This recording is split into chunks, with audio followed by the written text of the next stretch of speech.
तमाम बातें सुनने के बाद मेरे दिल में मेरे सामने खड़े सद्दाम तुराब खान जैसे शख्स के लिए सिर्फ और सिर्फ नफरत ही बची थी, और साथ ही अपने शोहर के लिए कोई भी इज्जत बाकी ना रही थी। इसने मुझे क्या समझ रखा था? ये कौन सा नया एक रिवाज था जो कि सद्दाम तुराब खान मेरे साथ करने आया था? ये कोई रस्म ना थी, ये तो गुनाह था, और मैं किस तरह ये गुनाह और बदकारी कर सकती थी? मेरे सामने खड़े शख्स को जरा भी शर्म नहीं आई ये बात करते हुए कि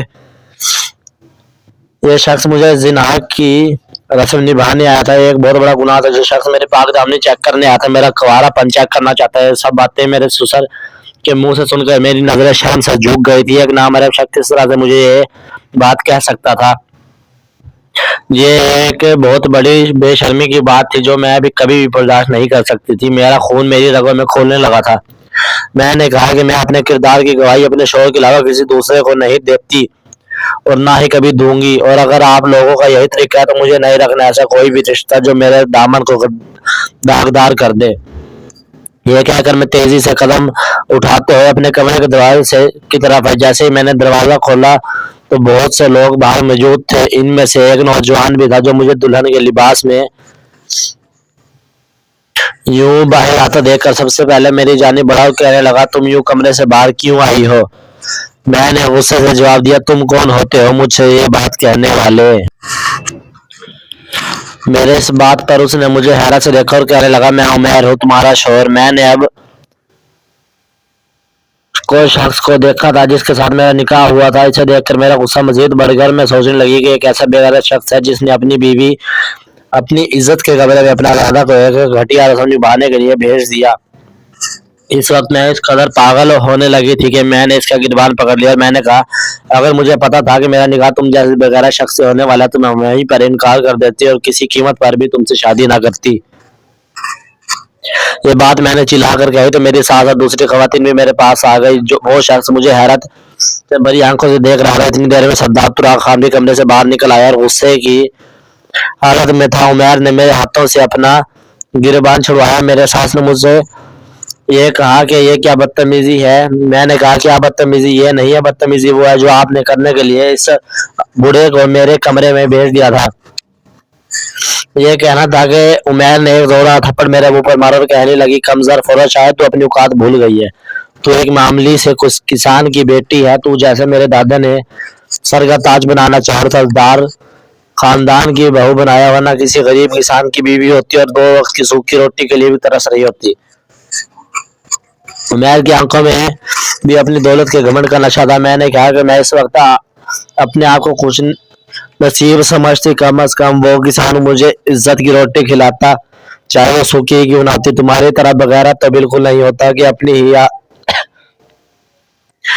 आपके दादा के साथ फेंक देता, वो भी सिर्फ इसलिए कि वो अपनी पाक दामनी का सबूत दे सके। लानत है तुम्हारी मर्दानगी पर। मेरी बात सुनकर उमैर ने मुझे गुस्से से पकड़ा और मुझे झंझोड़ कर रख दिया और गुस्से से कहने लगा, इतनी अकड़ है तुम में? मैं तुम्हें बताता हूँ हमने कितनी मर्दानगी है। मैं उमैर से अपना बाजू छुड़वाने लगी, लेकिन इसके मजबूत गिरफ्त से अपना बाजू छुड़वाना मेरे लिए मुमकिन नहीं था। मुझे कमरे में ले गया और दरवाजा बंद कर दिया। मुझे जोर से बेड पर धक्का दिया और गुस्से से कहने लगा, आज मैं तुम्हारा वो हशर करूंगा कि तुम खुद को भी पहचान नहीं पाओगे। तुम होती कौन हो बेजुबान चलाने वाली? तुम्हें मालूम नहीं है कि हम जुबान चलाने वाली औरतों के साथ क्या सलूक करते हैं?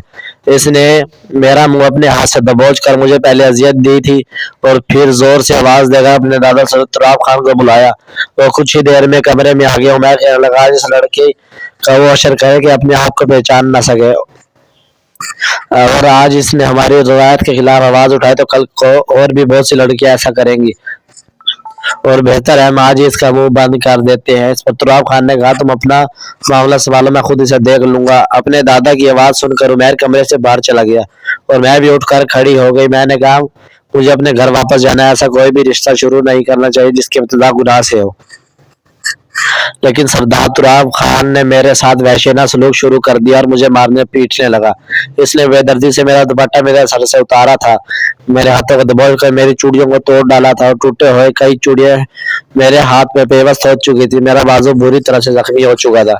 इसने मुझे बेड पर धक्का दिया। मैं जोर जोर से मदद के लिए चीखने लगी और जोर जोर से मदद के लिए पुकारने लगी। मेरी आवाजें कमरे से बाहर जा रहे थे, लेकिन कोई ऐसा नहीं था जिसने मेरी मदद के लिए कदम बढ़ाया। पूरी रात मैं इस बूढ़े के सद्दाम खान के होश का निशाना बनी रही।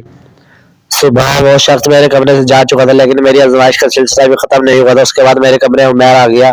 इस वक्त मैं किसी बेजान वजूद की तरह बेड पर पड़ी थी। उसे देख के मेरी आंखों में नफरत के जज्बात उभरे थे, लेकिन वह मुस्कुराता हुआ मेरे पास आया और कहने लगा, बड़ी अकड़ है तुम में, क्या हुआ, बचा ली तुमने अपनी इज्जत हमसे? उमैर, मुझे इस वक्त जहर लग रहा था और मेरा दिल कर रहा था कि मैं इसे यहीं पर कत्ल कर डालूं।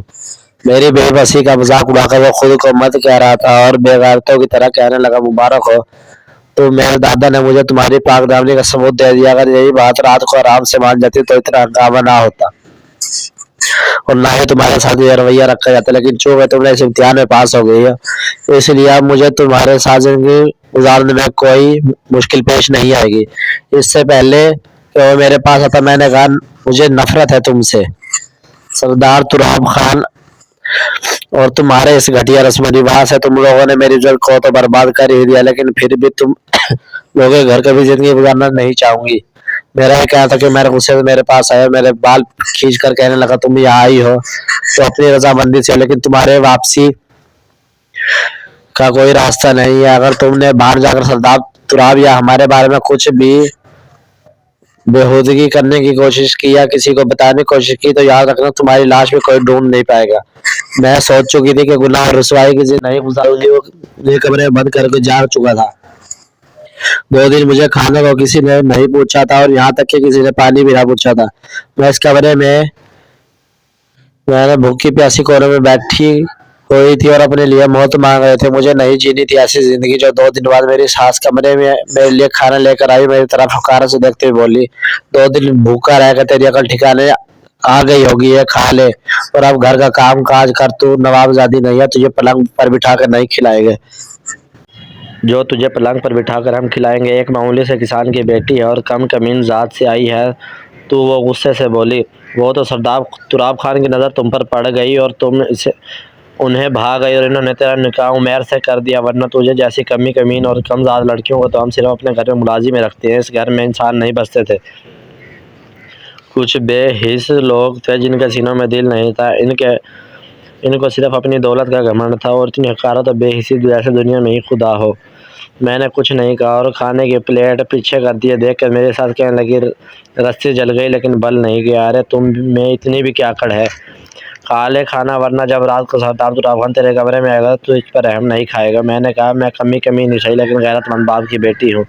तुम्हारी तरह मेरे माँ बाप ने